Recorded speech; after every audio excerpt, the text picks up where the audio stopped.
Assalamualaikum warahmatullahi wabarakatuh. Perkenalkan, nama saya Pipin Apilwah dari Prodi PGSD NIM F4322321051. Baiklah, di video kali ini saya akan belajar simulasi mengajar untuk memenuhi tugas mata kuliah saya dari dosen pengampu Bapak Iman Hermawan Sastra Kusuma MPD. Untuk itu saya mulai. Assalamualaikum warahmatullahi wabarakatuh. Selamat pagi anak-anak. Pergi ke pasar membeli batik, jangan lupa membeli durian. Duhai muridku yang cantik dan tampan, bagaimana kabar kalian? Sehat? Alhamdulillah. Nah, silahkan kepada ketua kelasnya dipimpin doanya sebelum memulai pembelajaran. Nah, untuk supaya dengan berdoa kita bisa belajarnya nambah semangat, dan ketika yang ibu materi yang sampaikan ketika kalian belajar, semoga dengan berdoa kita menjadi berkah. Oke, silakan dipimpin doanya. Waalaikumsalam warahmatullahi wabarakatuh. Terima kasih kepada ketua kelasnya. Nah, sekarang ibu absen dulu. Siapa hari ini yang gak hadir? Amira, kemana Amira? Amira sakit? Oh, sakit. Nah, untuk Amira, semoga yang sakit kita doakan cepat kembali sekolah lagi ya. Nah, anak-anak, langsung aja. Pembelajaran hari ini kita akan belajar tentang menjelaskan kondisi fisik wilayah Indonesia dengan keadaan geologi Indonesia. Nah, untuk itu, ketika ibu pembelajaran dimulai, ibu pengen punya kesepakatan. Yang pertama, ketika ibu sedang menjelaskan, kalian gak boleh ngobrol. Kedua, ketika kalian kurang paham, kalian boleh tanyakan, ya. Paham? Ya. Nah, sekarang kita langsung aja. Nah, untuk pembelajaran hari ini, kita akan belajar tentang keadaan fisik wilayah Indonesia. Nah, keadaan fisik wilayah Indonesia ini dapat dikenali dengan beberapa poin. Yang pertama ada keadaan geologi, yang kedua ada bentuk muka bumi, dan ketiga ada iklim. Nah, untuk pembelajaran hari ini kita akan belajar tentang keadaan geologi Indonesia. Nah, anak-anak, perlu kalian ketahui, Indonesia menjadi salah satu negara yang sangat terluas se Asia Tenggara. Negara Nusantara ini terkenal banyak ribuan pulau, mulai dari Sabang sampai Merauke. Oleh karena itulah Indonesia sering disebut dengan negara kepulauan. Nah, kita sebagai warga negara Indonesia harus bersyukur terhadap kondisi wilayah Indonesia yang sangat melimpah sumber daya alamnya, begitupun pulau-pulaunya. Nah, anak, kita di sini langsung akan menjelaskan tentang keadaan geologi. Di sini ada yang tahu geologi itu apa? Nah, jadi geologi merupakan bentuk struktur atau komponen yang berbentuk bumi atau bebatuan sehingga terjadilah pegunungan sehingga menjadi gunung berapi. Nah, di sini ibu mempunyai peta Indonesia. Ini adalah namanya apa? Peta Indonesia. Nah, peta Indonesia ini, anak-anak, Indonesia terkenal dengan beberapa tiga lempeng tektonik besar. Nah, di sini ada lempeng Indo-Australia, kedua ada lempeng Eurasia, dan ketiga ada lempeng Samudra Pasifik. Nah, anak-anak, lempeng Indo-Australia ini bertumpukan dengan lempeng Eurasia, sedangkan lempeng Pasifik bertumpukan dengan lempeng Eurasia. Nah, jadi lempeng-lempeng ini akan menjadi berbentuk bebatuan, sebagian juga akan membentuk gunung berapi. Nah, anak-anak, kalian pernah gak mengalami gejala gempa bumi? Gimana? Pasti berguncang. Perlu kalian ketahui anak-anak, gempa bumi dibagi menjadi dua. Ada gempa bumi tektonik dan ada gempa bumi vulkanik. Bu, apa itu gempa bumi tektonik? Nah, jadi gempa bumi tektonik adalah gempa bumi yang diakibatkan oleh pergeseran lempeng.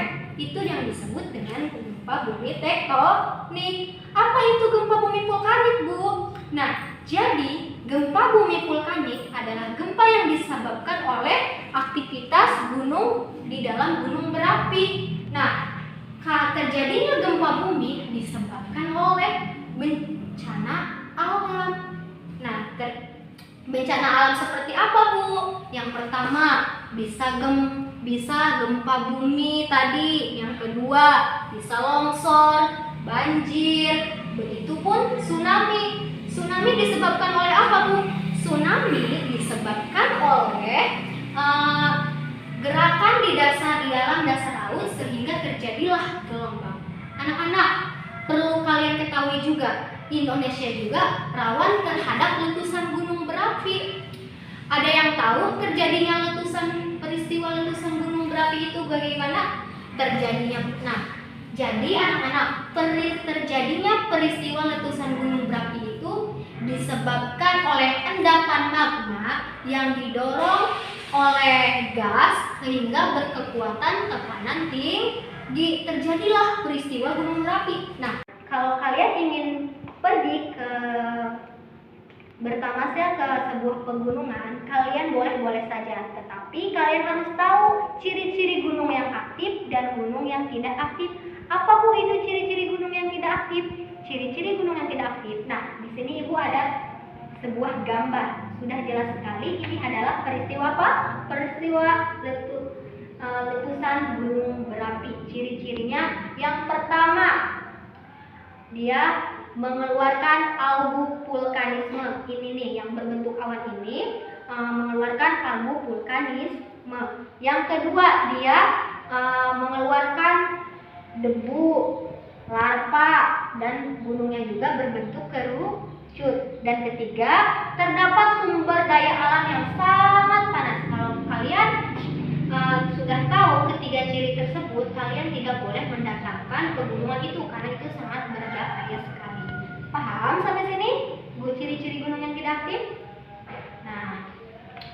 Nah, untuk itu Ibu akan memberikan tugas halaman 2. Silahkan dibuka. Nah, tugasnya itu kalian berdiskusi.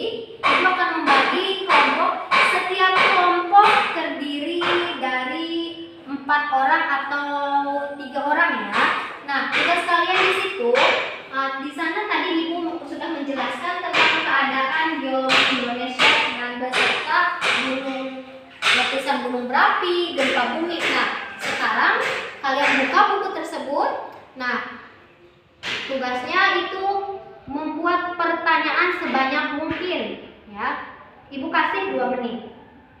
Oke? Sudah? Nah, kalau sudah, silahkan pertanyaannya dibuka. Iya, Hilman? Bu, kenapa di Indonesia sering disebut negara yang sangat subur dan dikaitkan dengan peristiwa letusan gunung berapi? Ada yang bisa jawab temannya? Oke ya. Jadi kenapa di Indonesia sering disebut negara yang subur? Karena adanya peristiwa letusan gunung berapi. Karena tadi Ibu sudah jelaskan terdapat 3 tektonik lempeng besar. Yang pertama tadi ada lempeng Eurasia, ada lempeng Indo-Australia, dan lempeng Pasifik. Karena kenapa di Indonesia sering disebut negara subur? Karena tadi ada 3 lempeng besar. Dan kedua, di Indonesia sering mengalami letusan gunung berapi karena peristiwa letusan gunung api ini mengeluarkan abu vulkanisme. Abu vulkanisme ini sangat bermanfaat banget bagi tumbuhan, karena kenapa ini sangat membuat tanaman subur. Jadi tidak heran karena tadi Ibu sudah jelaskan, karena adanya peristiwa letusan gunung berapi di Indonesia itu karena tadi terdapat abu vulkanisme ini sangat bermanfaat bagi tumbuh-tumbuhan. Paham? Oke. Nah, Ibu cukupkan materi untuk pembelajaran hari ini. Semoga kalian bermanfaat. Tadi udah Ibu jelaskan ya kesimpulannya. Jadi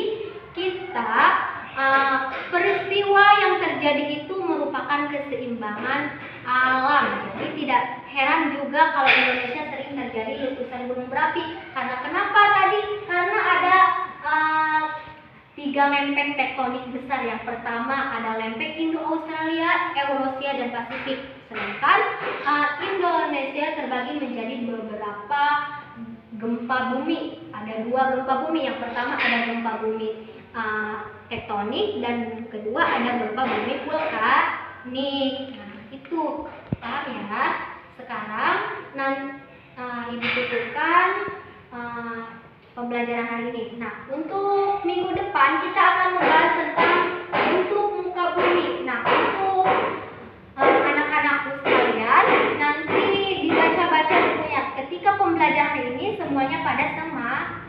Coba tepuk semangat dulu biar semangat. Tepuk semangat. Semangat. Oke, ucapkan. Silahkan kepada ketua KM-nya disiapkan untuk pulangnya. Waalaikumsalam warahmatullahi wabarakatuh.